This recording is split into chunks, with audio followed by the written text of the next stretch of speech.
this thing. We don't really need to have like any. I guess I'll do an intro. 2, 1. Welcome back to the. I was like, what do we call this again? Runeterra Show. The Runeterra Show, man. Long time no talk. For anyone listening at home, we got Kever, Jason Sensational, Whatami, Akato, Majiinbae, and my name is Jason Flan, new streamer, new to the game. I don't know how long I'll be here for, but checking it out. I miss you guys. It's been too fucking long. Yeah, since Worlds, man. It's been a long time since we've talked about. We've all kind of been doing our own things. But I think with this new season and everything, like everybody's kind of looking to get back into shape, get back into LOR. And myself, I've been having a blast. I've solidly playing for the past 2 weeks and way more than I did since Worlds. Yeah, last 6 months.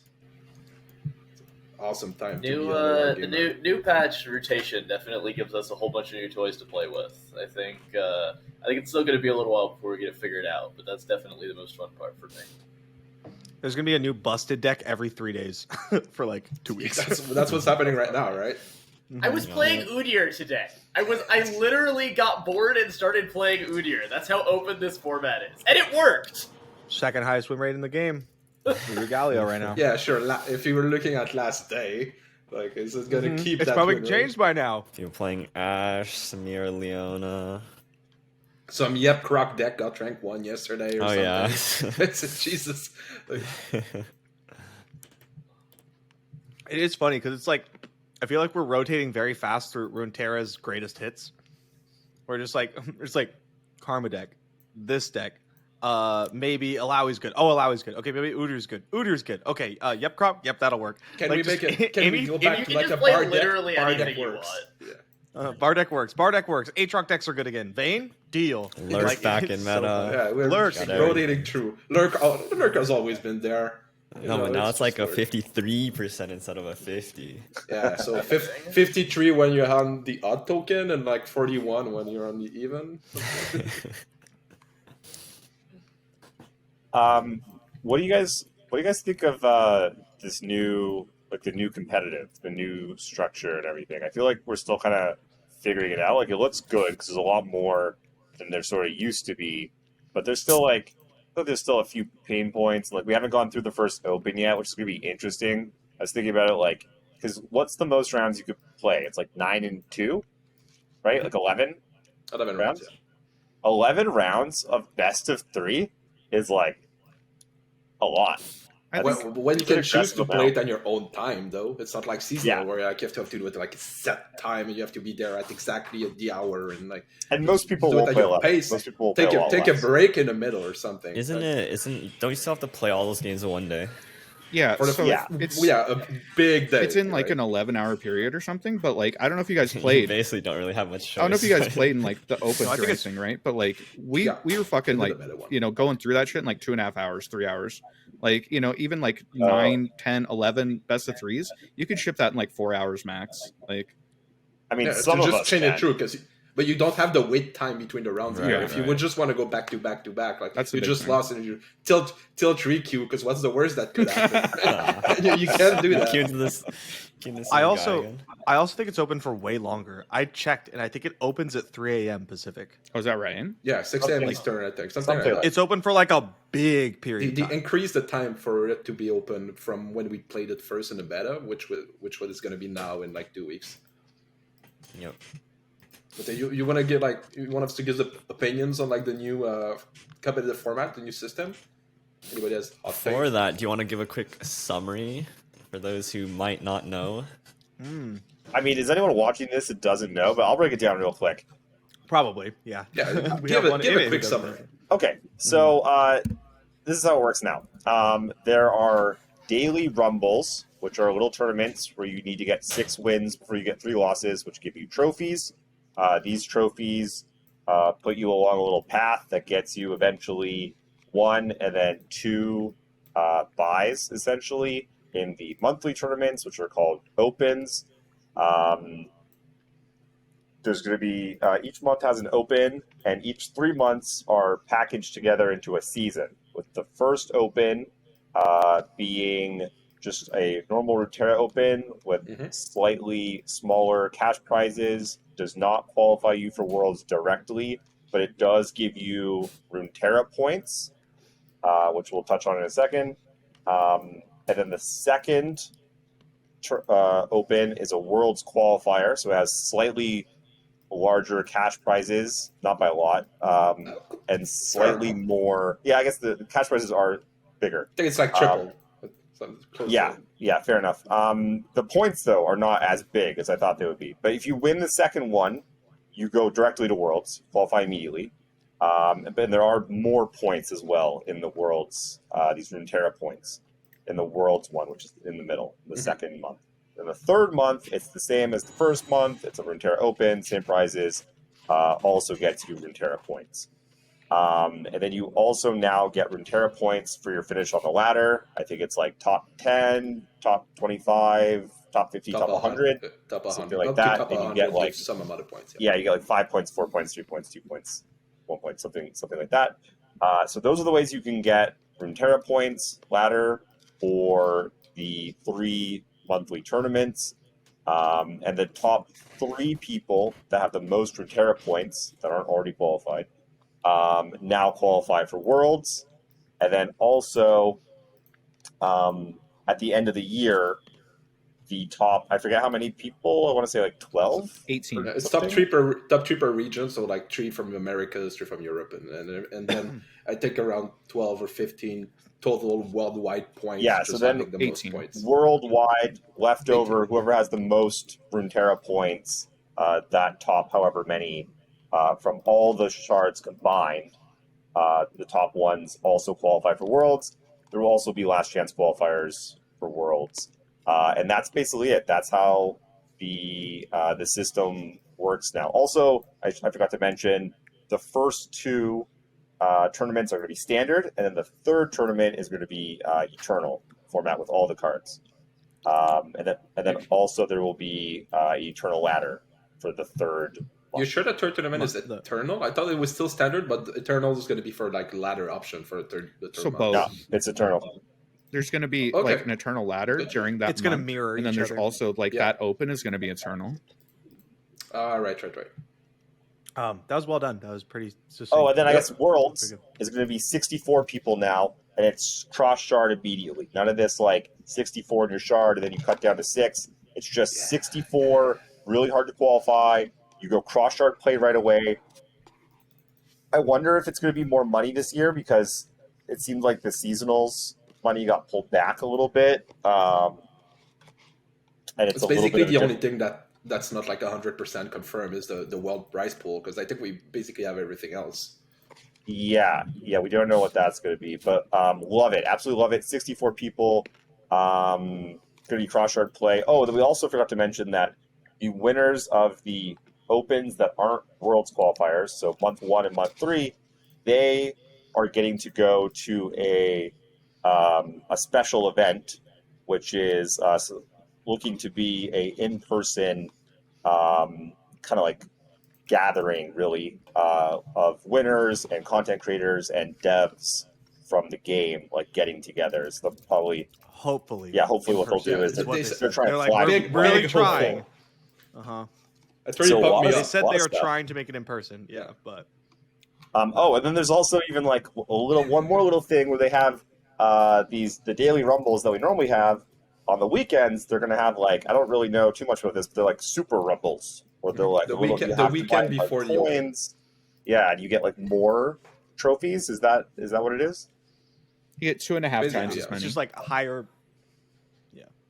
It helps you collect the buys, and it'll be pretty important for like the first Open in the season, because you won't have as many points yet. Like, I don't think many people for the first Open is going to reach 2 buys. I'm not even sure if it's mathematically possible. You can't hit 2 buys. You can hit 1 buy, but you really do need to take advantage of the one where so you you get need to do 25 it every trophies. day and do the Rootless Rumble, which is the one like the weekend right before. So it should be next weekend, not the weekend coming up, but the one right after, like the 14th.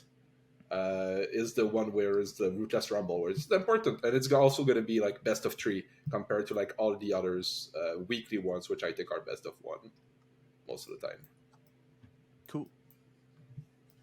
So, with all that said, it's a lot more than what we had before, which was basically ladder into seasonals every like 2.5 months or something. No way to play best of 3. At best. Yeah, and then like worlds had some issues or whatever. They're just like the long periods, which is kind of like not a lot to do, not a lot interesting going on. And, like ladder was like ladder had a lot of issues.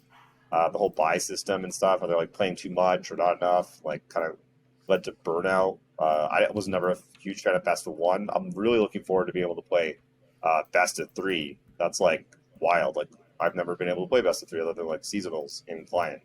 And so to have it matter and get to play a lot of best of 3 like before it open, pretty psyched for that. I will say that the one thing I'm kind of worried about is the level of top heavy. If you look at the way the structure is actually organized, the level of top heavy that both the points and any of the prizes are for the tournaments has gotten kind of ridiculous. That was always somewhat the case, where to do anything that was like really worthwhile you had to hit the top, but it used to be like at least worlds points were a real thing that you could get for consistently topping. And the way it looks right now, you kind of need to get like top 8 to do anything useful. I feel like that's because Top Cut is going to include, they suspect at least double, I think, the amount of people, so right? it's Like 64 Top Cut, people. We forgot to, like forgot to 64 mention that people? everyone gets to play in the open now. It's not like seasonals where you have to Yeah, qualify. you don't need to qualify. You just play. Which is cool. Yeah, and because I think there's like, I think they said something along the lines of 64 people make day 2 of opens. I mean, I'm not saying that that's like not something that we might want to revisit in a later point. I just think that might be one of the reasons why. I think a big thing is that qualifying for Worlds is going to be really, really, really, really, really fucking hard, because the amount of slots are so much smaller than previously, right? So in order to qualify for Worlds, you genuinely need to be not just topping these opens, but like top 4ing. I think you need a top 4 like 2 in a season to have like a real shot, because only 3 people make it in each season from like the seasonals points. Like you really need to be crushing tournaments to have any shot, I think.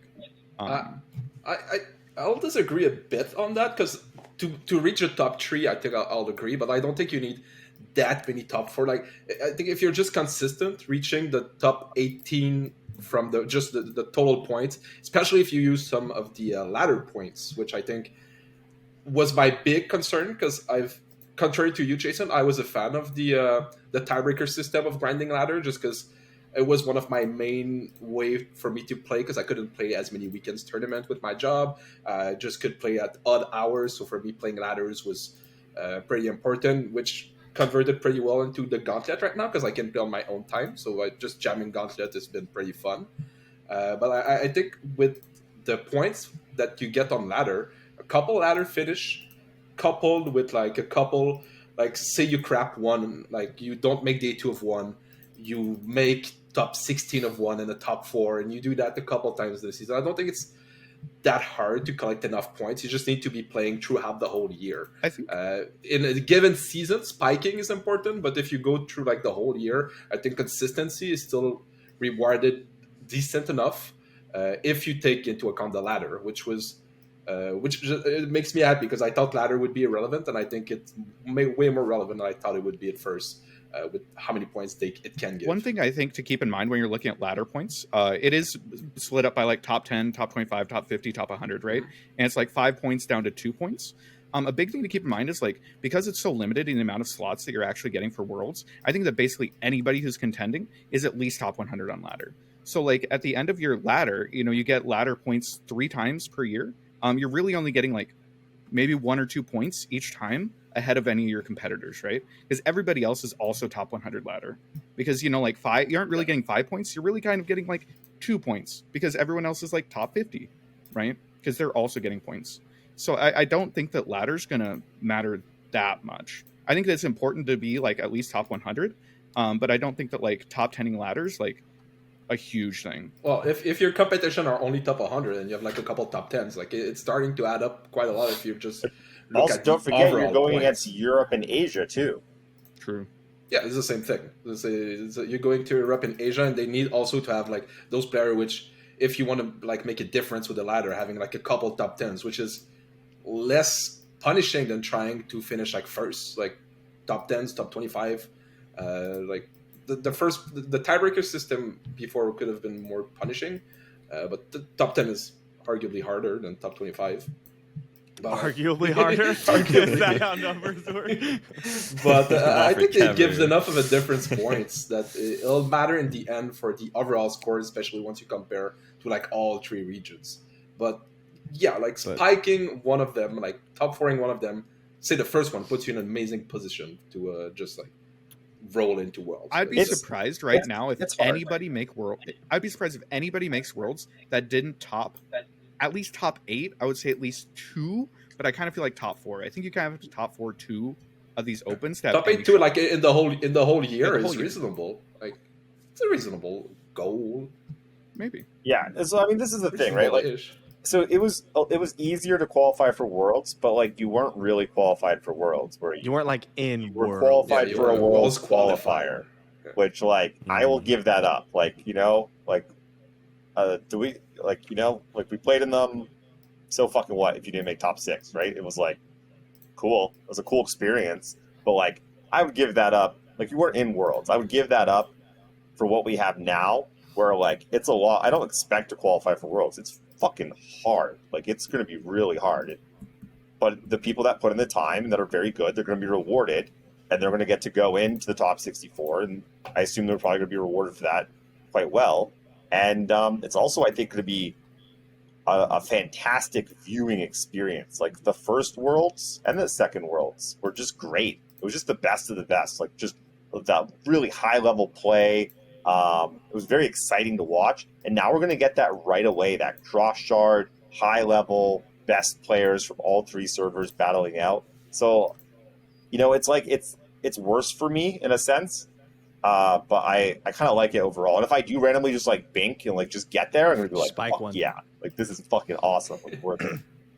We get to play, like, a seasonal importance level tournaments every month. Like, back then, like, there was a long dull after a seasonal where like I had no reason to play for like a month and a half because it was not going to be the seasonal format, and then it was going to be patches and everything. I think all of the like those opens in a month, even if it's not the World Qualifier one, they're super important to play and try to do well and try to collect points.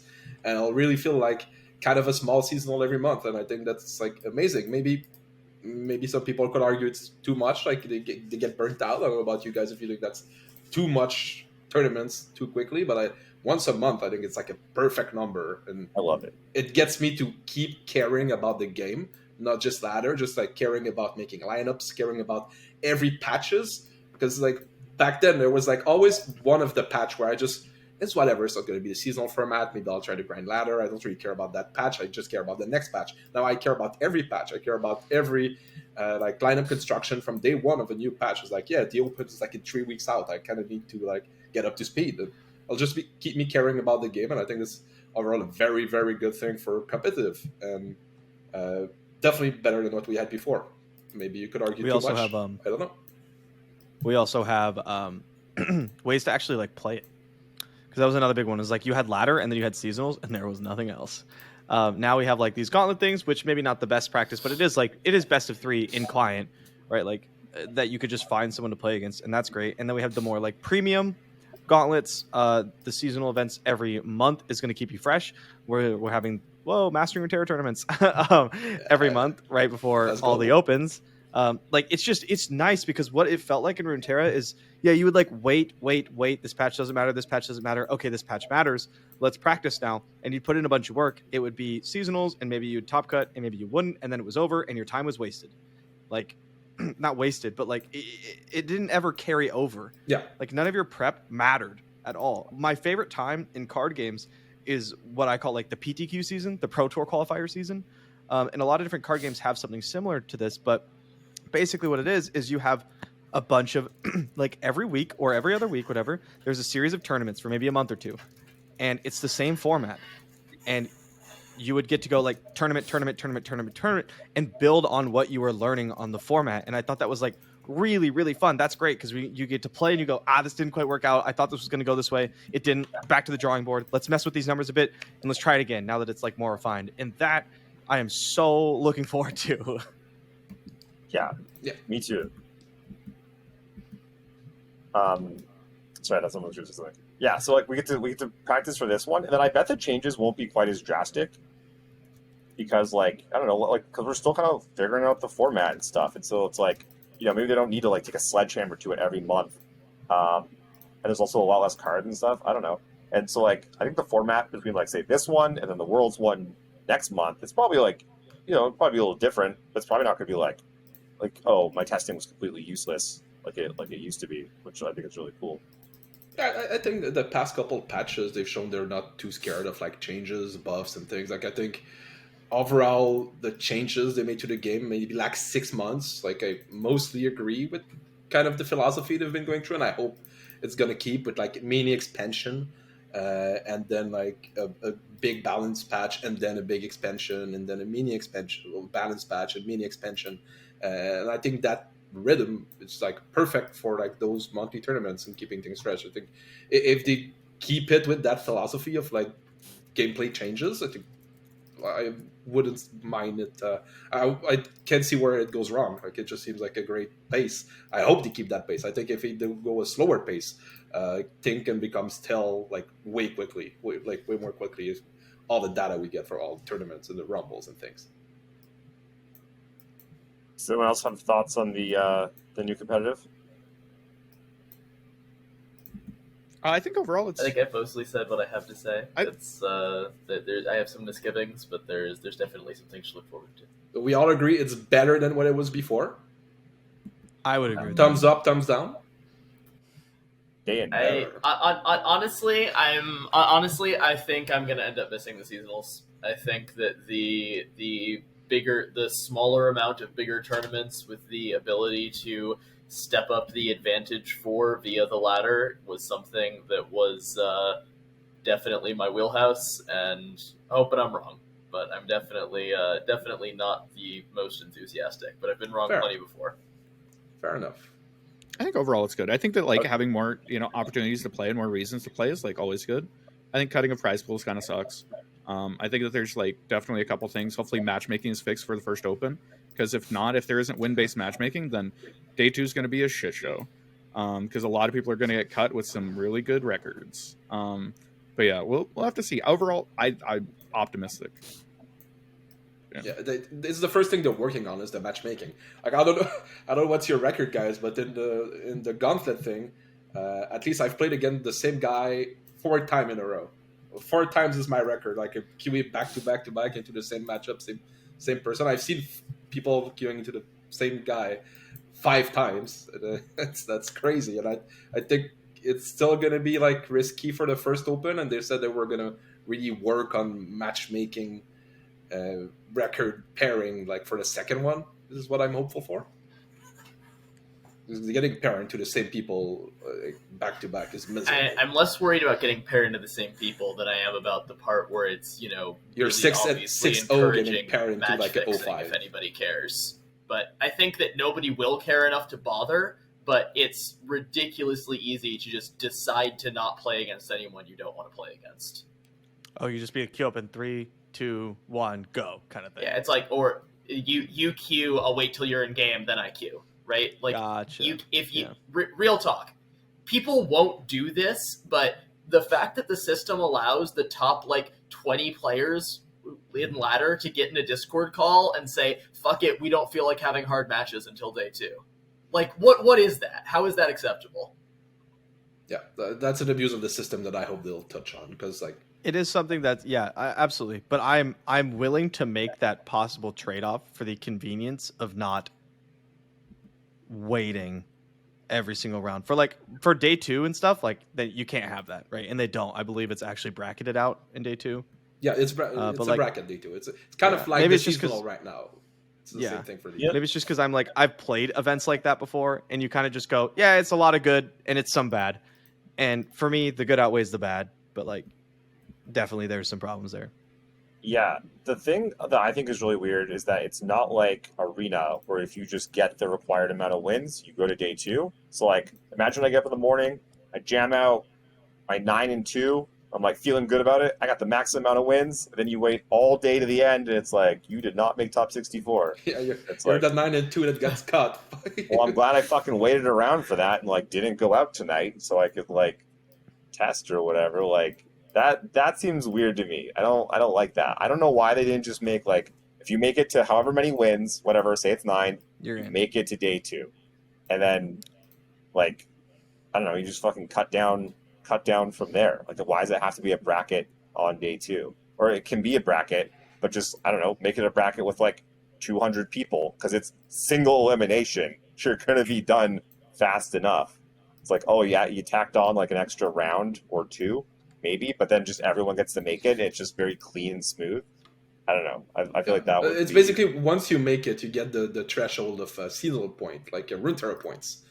So like once you make day 2, worst you can make is 64th, which is already three Runeterra points, and so they just keep it even. They don't want to give them like too many points. Like some regions might have like, if you go with your system, some regions might have like 115 people at that record, and another region might have 75 people at that record. And now like one region gets like more Runeterra points in a way, maybe just the way it works. I think it's that region is just favored to win in the. Yeah, I mean, just yet cleaner another to like reason have a cut. There's problems. There's problem in this. Why do we fucking have these regions still?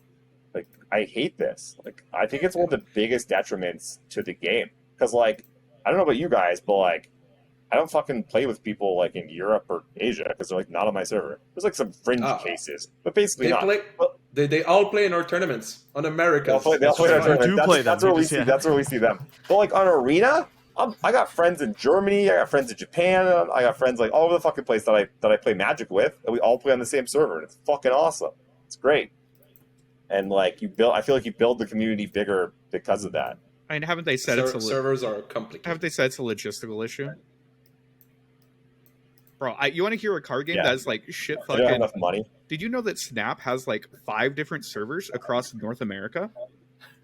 Yeah. And you can't like queue into other people on ladder that are on different servers? Really? Yeah. Wow. Yeah, I'm on the dead one. Like I finally looked it up. No one in your server. All the good people are not on my server. It's so sad. Yeah, I'm just saying we have it pretty okay. I agree that having like ideally cross shard 100%. At least like for friend challenges, right? Ideally, but yeah, bring cross shard back. Like we had it. I mean, I'll keep saying it every time we bring this up. I give the same answer where it's like they said it would cost a lot of resources, and I would just rather put them. I have like 5 or 6 things I'd rather than put those resources. Bro, but we had it though. It's like it's not like we had to make it. You just had to make it like continue to work. I think it was Path. They had to build more shit, and it was probably Path. I would take Path over. Yeah, maybe I would take Path of Champions over Cross Shard any day. Yeah, I feel I don't even this call. I need to go. Do you know how many people come up to me and they're like, "Yo, Majin, I love your content." I'm like, "Oh, do you play Runeterra?" And they're like, "No, I just play Path of Champions with my friends." Do you know how many people say that? Like almost all of the people who come up to me. It brings eyeball to the games, like is so those people that only play the kind of Runeterra that I never play and give no fucks about. Yeah, I really hope that they're here, not spending their money and sucking up my resources. That's fantastic, Majin. But they do. I want people to play the game. They watch our content. They go on our website. They watch your content. It's different. Everyone watches you. Beautiful. Start streaming consistently. Maybe if you made content, Florent, maybe people would watch. When was the last time you actually opened up your stream, Jason? Joke's on you. I streamed 3 days ago to a whopping 16 people. Yeah, there's one better than most people would get after that long of a break. Honestly, I mean it's been over a year. Yeah. One last thing I want to touch on this competitive thing that I think I'm going to be missing, and I just thought about. I think I'm going to be missing the feeling of getting together for the seasonals. Like there was a big like all posted our scores in a Discord, getting into voice chat between rounds because there was a set time. You all had to be there. Like there was no choice. Like you were going to be there or you were not going to play. And true. For myself, I'm going to play in the evening when everybody's done, or like in the morning when I wake up, and like everybody's going to play at their own time. I think I'm going to miss that sense of community. Sure, you maybe get it on day 2 if you make it, but like watching streams and we're all playing the same rounds at the same time, it's the trade-off I'm willing to make. Just like Majin said, I think the good overweights the bad, but I'm gonna be missing that. It's the main thing I'm gonna be missing. I think especially like in the previous opens that we've had already that didn't have a day 2, like, you know, people were playing their own games, whatever they wanted across 2 days, and it was definitely missing something. Yeah, I think I played at like 2 a.m. At least this way, I think a lot of people are going to be playing it like relatively the same time, because we have to get it all in one day. We have to get it all in. It's not open like literally 24 hours. I think it's going to be a little bit better. But yeah, you definitely are missing like, you know, a sense of camaraderie. I think that was there. Yeah, exactly. Have they said anything about like just any broadcast for competitive? I know the opens aren't being streamed at all, right? No, especially because like, how are you going to do that? Because true, everyone's just playing timing, right? Yeah. So it's going to be on the streamers of Runeterra, like Jason Florent, to step up. I also think that's like a little bit of a like part I'll miss, just because ever since broadcasts have stopped, I've just had a really hard time just looking to like know just competitive players from even my own region. It just becomes a lot harder, you know, and so I guess that's a little bit of downside. But I would assume that, you know, if day 2s are broadcasted, great. If they aren't, I would assume that perhaps some amount of day 2s would be broadcasted, maybe like the world qualifier ones, you know, the bigger ones that are in the middle. I would assume that if there was like broadcasting stuff, that would probably be the one that would get precedence.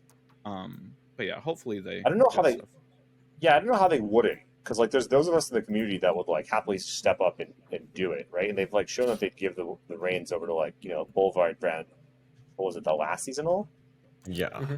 Yeah. So I really hope that like day 2, they. I would be I shocked don't if see they how it don't would get not like a be. stream for day 2 of the Right. Worlds qualifier one. There has to be. Because at like if least there's no something. broadcast, if there's no broadcast besides Worlds, I don't think that's very good either, right? It's just 64 people that show up that you just assume are good, right? Yeah, I would firmly be in the bad camp of changes. Like, I think we can all agree. Yeah. You guys want to talk okay. about the new cards and the new format? So I want to talk about rotation, because I did not realize what a hot button topic this was, and stupid me went on Reddit and was like, "Hey, here's like my thoughts about like the changes and stuff," and then someone took out a quote that was like, you know, "I'm happy that they're communicating more." And so like for anyone that doesn't understand, like I've survived through, like we've all survived through a time when like they just said nothing, to the point where like the Twitter account went dark for 2 months. There's 0 tweets for 2 months when Worlds was coming up. Like, compared to what we have now, it's like magical Christmas land of communication. And being the person that typically would shit on them for all of these shortcomings, now I was like, yeah, I'm so glad to see his communication. It was like minus 16 downvotes. I've never had one go into the minus before. People were just ripping me apart. And I had no idea how mad they were that like rotation wasn't like communicated better. Like I kind of just assumed this is what was happening, and was like happy to see. I was like, of course, like 400 or 500 cards are going to go. Like it's a fucking rotation. I did a poll. Go play Magic. I did a poll literally a week before rotation, asking people what they thought, how many cards they thought would get rotated. 70% of the respondents, out of like 800 people that had respond, thought there was going to be less than 200 cards get rotated. Like the amount of communication that Riot has had around rotation, you can love rotation if you want. The communication has been absolutely awful. They have shit the bed at every single point, I think. Like in terms of communicating, I would like have the said 100. scope, communicating like, you know, any sort of reasoning. I think that they have absolutely shit the bed at every single point for communication. Would you say rotation is a good thing though? I don't know. Like in your opinion? I don't know. Still on the fence. Dude, I'm I think all it's about amazing. the I think it's like rotation, life. Rotation's fantastic. So sick. I also like I didn't get that people would be mad about rotation because they weren't communicated with, because I heard rotation, I know what rotation means, and I know to trust the process because it always works out for the better. Like I've never ever played a game where rotation ended up being negative. It's always been a positive. I think And- sorry, go for it. No, go ahead. Okay, because I think like rotation in other games, or especially I know I come from Hearthstone. I know a lot of other card games. I come from Hearthstone. Rotation's obviously a lot different, right? It's the past cards from the past year just get rotated, right?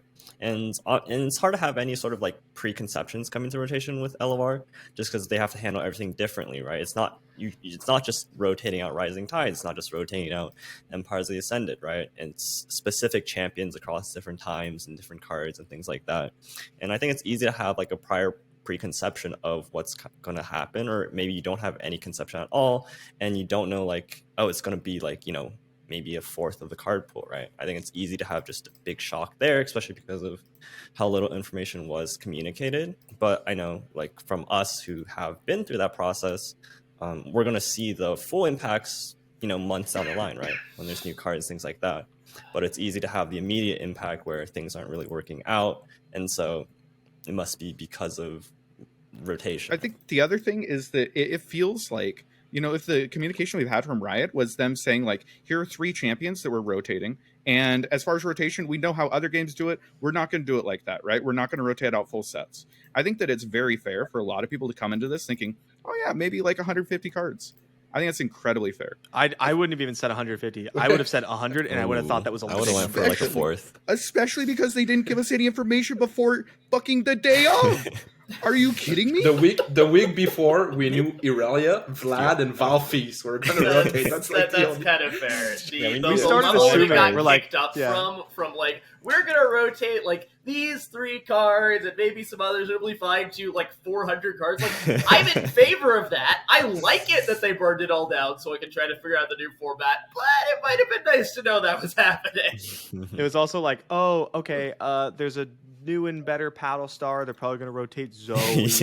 That's another card added to the list. Did any of you open up the list of cards being rotated? No, and you're like, oh wow, that's a lot of champions. And then you start scrolling, and then you just kept scrolling, and you kept scrolling. Because again, I expected it to be, I wanted it to be like 100. I really thought it was going to be like 80. And then I just kept scrolling, and I was like, bro, they rotated every card in the game. Like, what's going on here? Concerted strike? What? No, that one caught me a little off guard. Yeah. I did not really understand what Concerted Strike did wrong. Not gonna lie. There's a lot of odd choices, right? A lot of cards that made sense in the identity of a color or of a region. And like Ionia gets to keep Deny, but Demacia loses Concerted Strike. For me, they felt like kind of the same types of card, like the identity of a region. So lots of odd choices. I was definitely way more in favor of like burning it all down, like you said, like coming from other card game. I think the bigger rotation, the better, the more shake up for the games. So like I was overall very happy with how it went, but yeah, communication was I think that awful. I think that they were weird choices. I think that Riot needed to do a lot of legwork to sort of like soften the blow of a lot of the stuff coming through. You know, especially because if you had like at all engaged with like Reddit, I think that Reddit and a lot of Discord communities were like not at all excited for rotation. I know that like in Twitter and like in competitive spaces, a lot of people, you know, are very much like gung-ho for it. But I think that Riot needed to do a lot more leading up to this to get people on board. Especially when we see this list, and a lot of this list just frankly doesn't make any fucking sense. Like, how can we really talk about like, you know, cards limiting design space, but Karma makes it through, Akshan makes it through, Nami makes it through? Get the fuck out of here! Come on, dude. Akaino's going after fucking Nami. Wow, he's really pissed. Nami should have rotated. Okay, Nami's Nami not rotating is weird though. Like that. Yeah, that's Nami real. and Akshan should have been there. If you were to name like the champions that they have to consider every time they fucking print a card: Ezreal, Karma, Nami, Ezreal, Akshan, Nami. I would leave Karma off the list most of the time because you can usually just kill Karma. Like Karma usually sucks. No, get her out of here. Imagine how fun Eternal would be if they rotated Nami and unnerfed her. Like Eternal would have been crazy. It would have been so fun. Yep. And they still might just re-nerf card or unnerf cards. Unnerf Temple. Oh my god. Nami's seeing like no Ezreal. You honestly what? Nami's seeing like no play right now. But yeah, because they nerfed her around like twice. There is a Fizz Nami Ionia deck that I think is okay that Ultraman has been playing on the EU ladder. Maybe not as much in the past 2 days, but I played it about 3 days ago. It was very cool. Like even if you think Nami's bad, I gained LP in Master. Even if you think Nami's bad, and like for some reason Riot is against rotating bad cards, which obviously isn't the fucking case if you look at the list at all. Rotating Nami would mean that stuff like Burblefish and Shelly would get rotated, right? And maybe the Samira deck would, I don't know, maybe have like slightly different stuff coming in, and like maybe wouldn't be quite as problematic. I think that if you're looking at problematic cards, I think that there's a lot of stuff that just is very inconsistent and does not make sense on this list at all. But I don't know. But once we agree on that, it happened. Now we're in a new metagame. Now what? Okay, wait. Real quick. Burblefish used to be a 3-1, right? Yes. Yep. Yeah, that's fucked up. Yes, it was. That happens to me all the time. When someone casts a card, I'm like, God, this card is good. And then someone in chat Used goes, to be remember when it better. used to do this? I And I'm think like, they "Holy said in shit, the you're original right." design of Burblefish also used to have a tune. You can Oh, tell. before You can release. just tell that Burblefish wants to have a tune when you play it. Like it just kind of built that It's way. coral creatures recopied. It does kind of have that sound effect. I also doesn't it? guarantee you that Inferna 100% had a tune at some point. I guarantee you Inferna had a tune. I can feel it. Wow, that's kind of nuts. I don't know if I'd go that far. Not anymore, anyway. I think so. But no, So what's your New opinion meta. on the Samira deck then? OP? it's a lot of fun. Not OP? I think the Samira deck is like a very traditional tier 1 deck. I think that everyone who's yelling about it being tier 0 is ridiculous and needs to take the pants off of their head and calm down for a moment. And everyone who says it's bad is like actively putting a blindfold over their eyes. Like, I feel like people are looking for a way to have hot takes on this deck, and it's just good. It's very good. Very good. It's not tier 0. It is a tier 1 deck. It is counterable. I still think Samira is the best card in the entire game. And I think that the current Fizz Samira list is not correct. I think something that like the one that like Broken Ball's playing, The where he's monkeys? shaving Infernas and he's playing just like better cards. I think that is closer to what an optimal Samira list looks like. I like a mix of the two, but yes, the any of those lists are still not optimal yet. And like even the Karma Sett PnZ, I see a lot of changes and I see a lot of lists that I don't like. And I'm not even sure what I like in those lists. I'm not even sure I want PnZ as my second color, though probably should be. Like the fact that how the Samira thing like warped the whole metagame, and now like there's all those new decks coming up still like a week and a half later, feels okay. Like it feels like the meta's not solved. It's not tier 0 because like it's not even the highest play rate anymore. I don't think in the last 2 days. So like things have changed, things have shifted. Samira is a fucked up card that should probably be touched at some point. And like she's been doing amazing in other decks, but as far as the meta goes, it still feels like fresh to me, still feels like good, still feels like a lot of different strategies are still emerging. We're seeing like Demacia Gwen doing well, some weird Udyr, Freylord pile, Ash Nox making rank 1, like weird all-in combo decks. Like nothing is solved yet, and once we get into best of threes soon, I think we're going to see some very interesting lineup. We saw the first week with Broken Ball with just like a Samira lineup trying to beat the other Samiras. I don't think that's what the metagame is going to look like 2 weeks from now. I can describe the entire meta progression for you. Are you ready? This is basically on a day-by-day basis. Maybe 2 days for each segment. Let's say 2 days for each segment. Day 1, people find out Fizz Samira is busted. So it's kind of like day 0. We have a day, no one really knows how to beat it. Day 2, people figure out Caustic Rift is an insane card. Everyone switches to these PnZ piles that beat up on Samira, right? These 3x Caustic Rift. I'm talking about your Karma Setts and all that kind of stuff. Your Seraphine Jacks. The bar deck. Yeah, that kind of stuff. Next segment, people play decks that aren't weak to Caustic Rift. These are the Demacia stuff, especially the Demacia Bilgewater and the Demacia Freljord, right? Things like Alawi Jarvan and all that kind of stuff. The Veins. A lot of right? Cane Trox, things like that, because it doesn't lose to Caustic Rift. Next day, people are trying to beat those decks. All of a sudden, Freljord stonks are way up. Ash LeBlanc doing crazy things. All these freezing decks are doing nuts. And I go, okay, then tomorrow it's going to be obviously the Flock decks. And then I went, oh my god, Flock's not real. So yeah, that's been the progression of the meta. This is good, right? This is like not. No, it's great. It's not boring at all. It's not settled. We're not even sure like what are the top decks anymore after a couple of days. Though I'd say if I were to give a top 3, it'd be like Samira Fizz, Karma Sett, and then Jack Kate Seraphine. Something like that. I think I'll put it in my top 3 right now.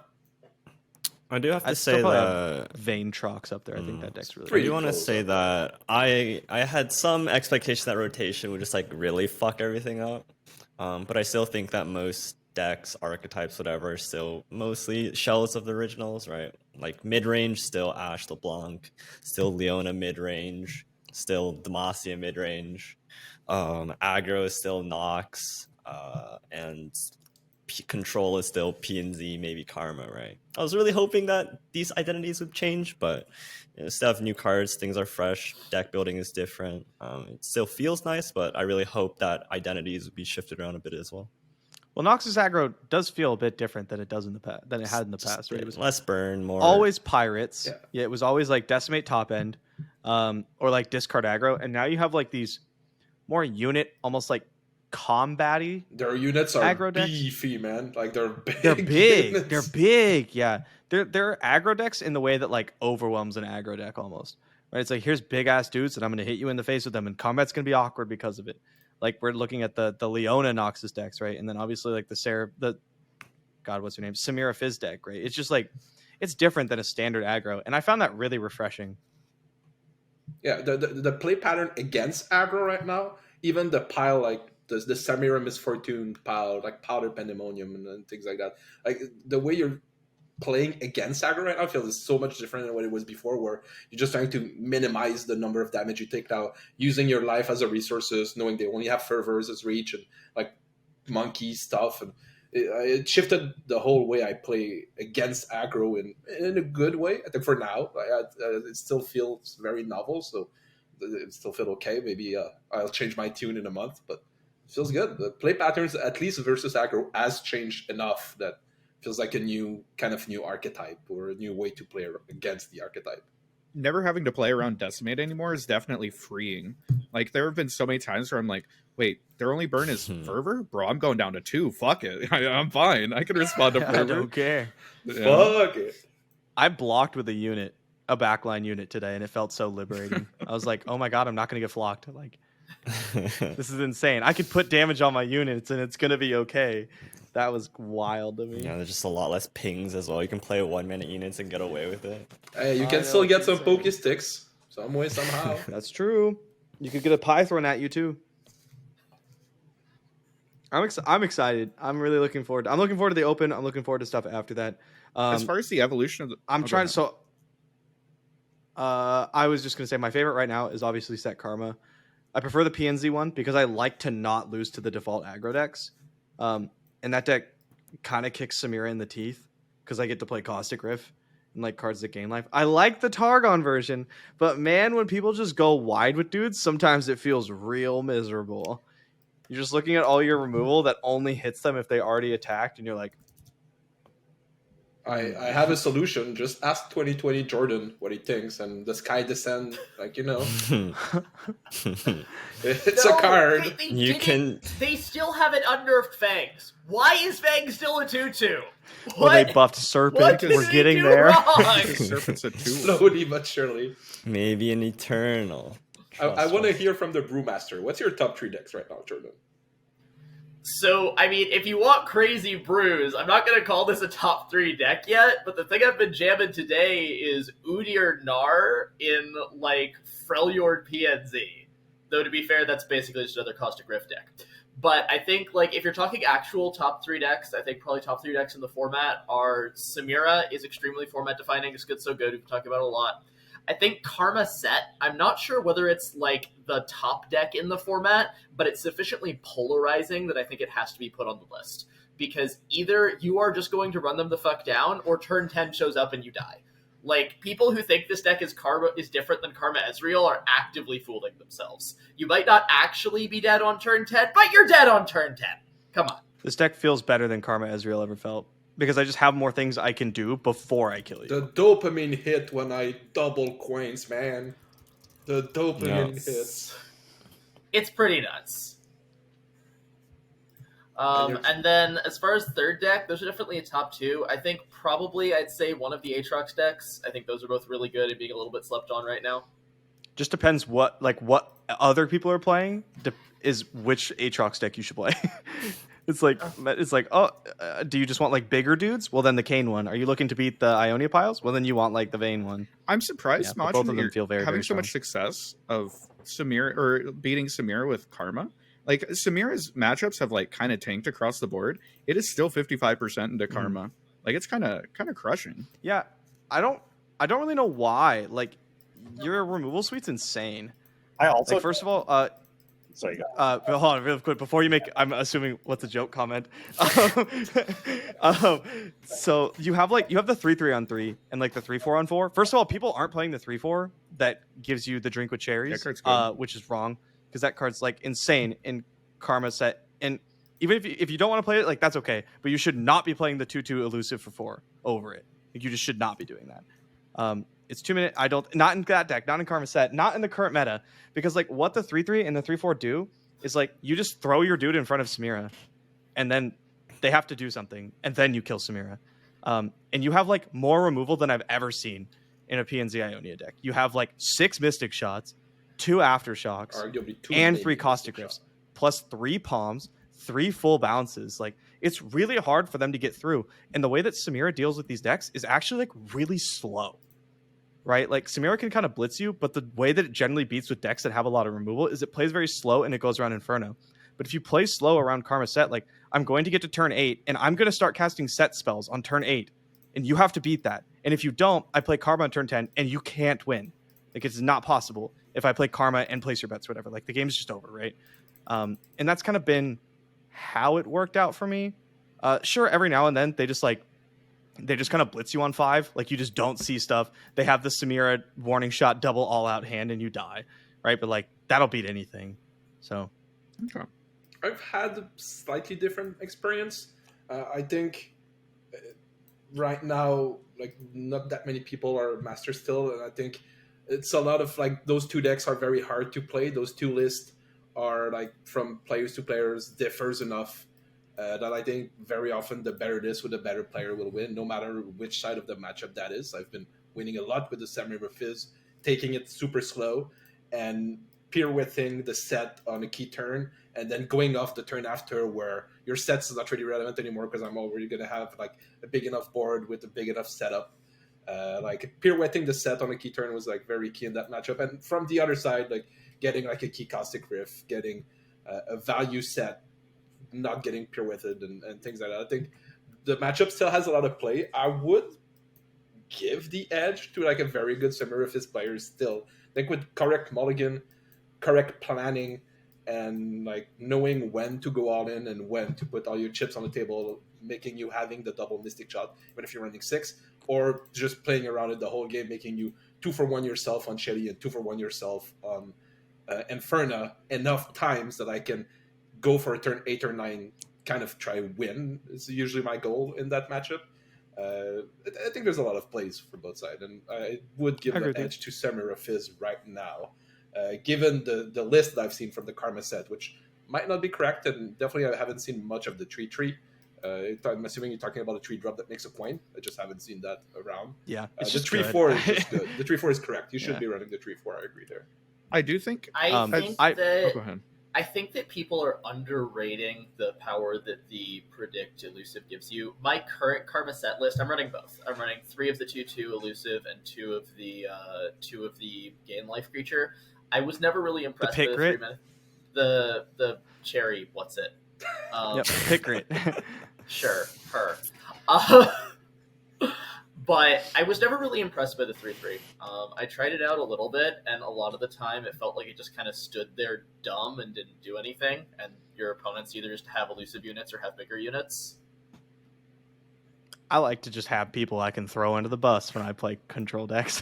And that's it. It gets a coin because, like, I mean, you've played the deck, so you guys know. Like, once you get 3 coins stacked up, even before you're, like, comboing off, that's huge. 3 or 4 coins. Like, just being able to, like, do this. You just like cheat out a double spell turn or a triple spell. You know, you get 1 extra spell in the turn that your opponent doesn't, and that often can like really swing the game. And I just like having a 3/3 on 3. Like it's just something to advance the board state. And I feel like that's a turn where the deck doesn't do much a lot of the time. And so I just kind of like having it. I could easily see something else replacing it. I just don't know what that would be.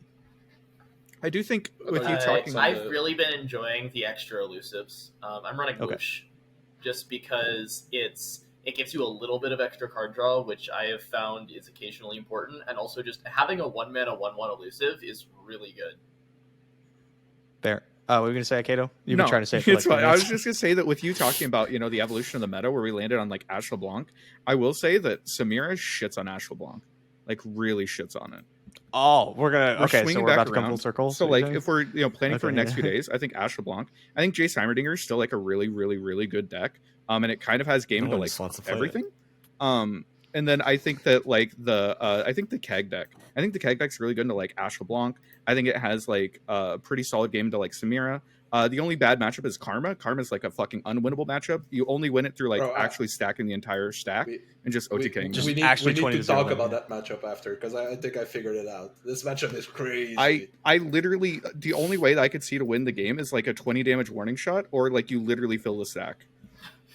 Yeah, 20 damage warning shot, but it's how you get there and like the macro plan for this. Yeah, hit me with I think the Keg deck is crazy. I think it's weird into the Demacia pile. Sometimes it's tough.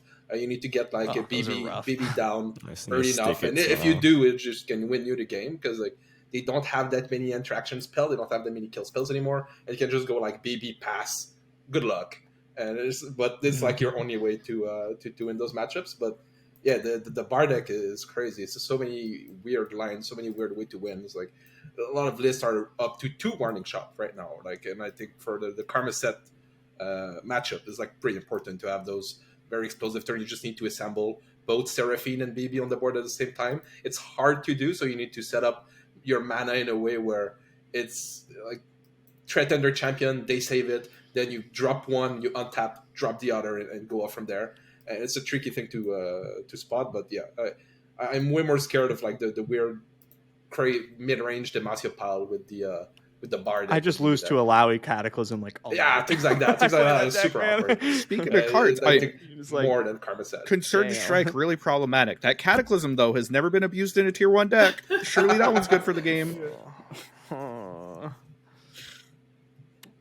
Cataclysm.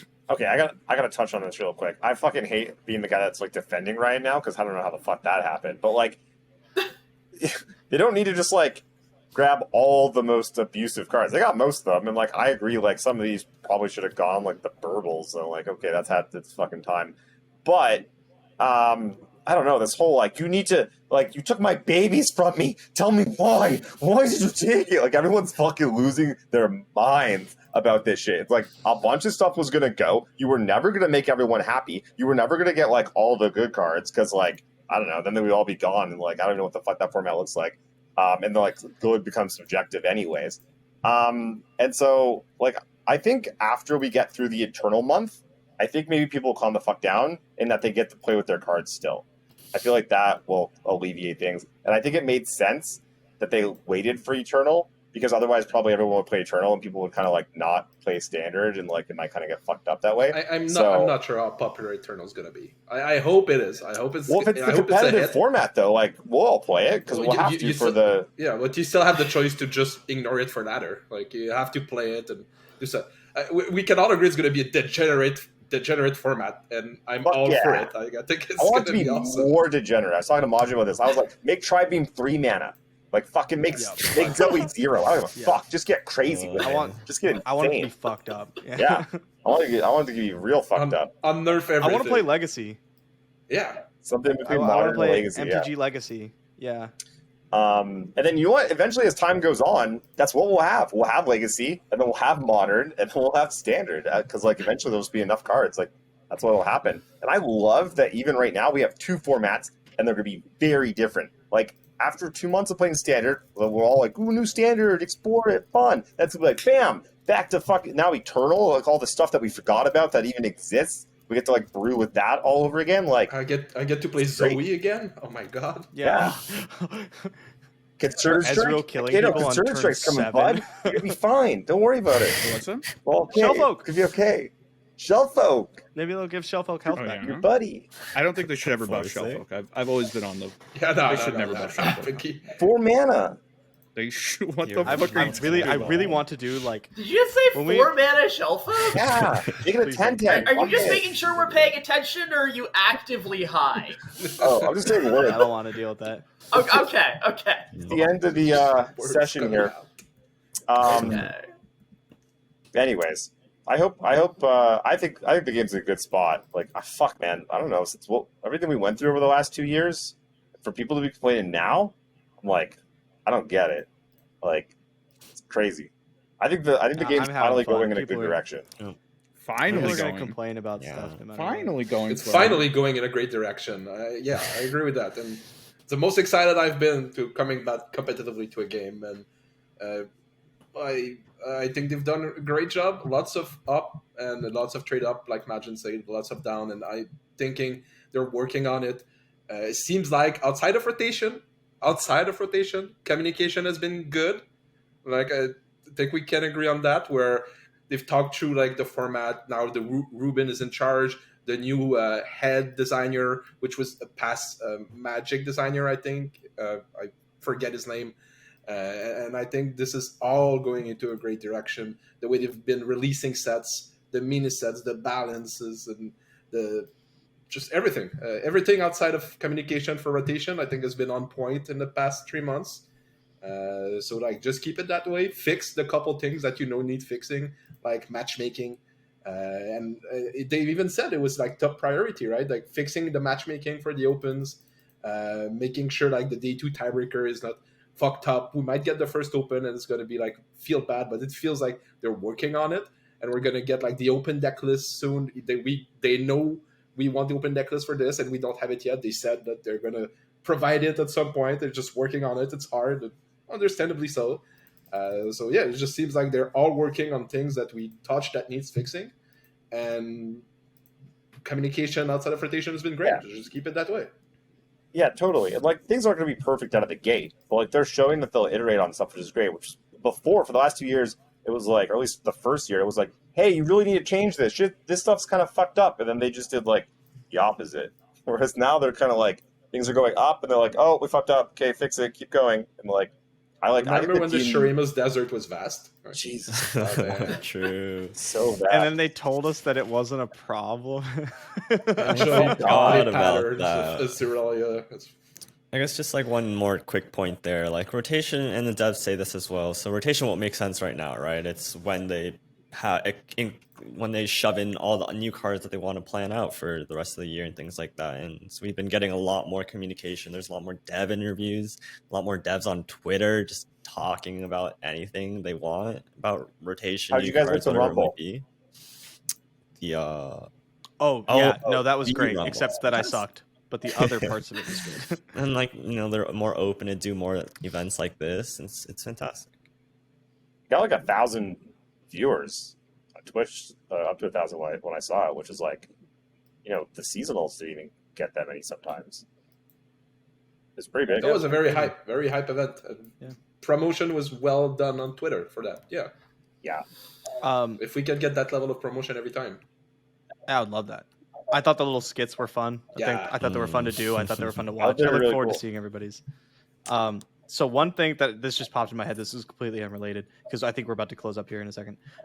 One thing I do really want to see is I want to see some things that like cards that are double region specific. I want like a really big payoff for playing Noxus Freljord specifically, or something else, right? Like even if it doesn't have to be like super high power level. I'm thinking of like the charms in Magic.